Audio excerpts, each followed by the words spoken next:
Ayo faly miarabanao indray tafaverina eto amin'ny tuto soankasy ato anatin'ity vidéo ity tsika dia iresaka indray mahakasika ny reverb satria ny 7 isanjaton'ny olona rehefa mametraka ny réglagena reverb dia mametraka an'izany anjambanjambany fotsiny amin'ny alalan'ny sofina sy ny sisa sy ny sisa. Androany tsika dia iresaka précision kely mahakasika an'izay.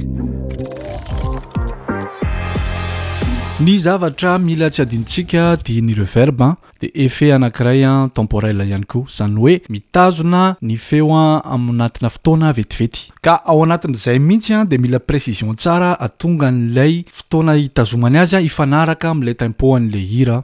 Tafiditra ato anatin'ity resaka ity daholo tsika rehetra na teknisiana na mpitendry eny fa na ny mpihira aza, satria ny halavan'ny un temps izany hoe ny noir anankiray ao anatina tempo anankiroa samihafa dia samihafa.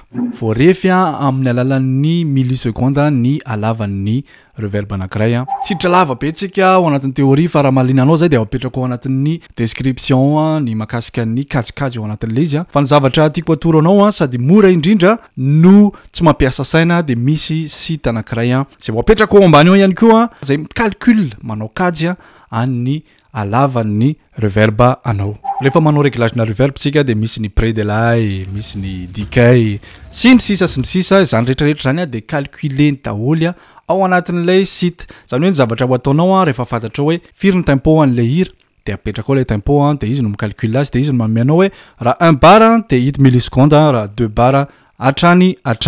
Ka dia azonareo ilay izy satria tsy mila manazava intsony fa arakaraky ny tempo dia mifanaraka amin'izay ihany koa ny halavan'ny reverb mba hahatonga azy tafirindra tsara ao anatin'ny ilay mozika. Sady ihany koa ilay son anareo tahakan'ny son ana pro dia izay fotsiny. Tsy fantatra hoe iza ilay mpanao reverb anjambany tsy fantako afaka mametraka commentaire nareo raha zao nareo vao nahafantatra an'izany hoe izy ireny koa dia effet temporel tsara ihany koa tsika mifampizara ao anatin'izany dia mandram-piona indray.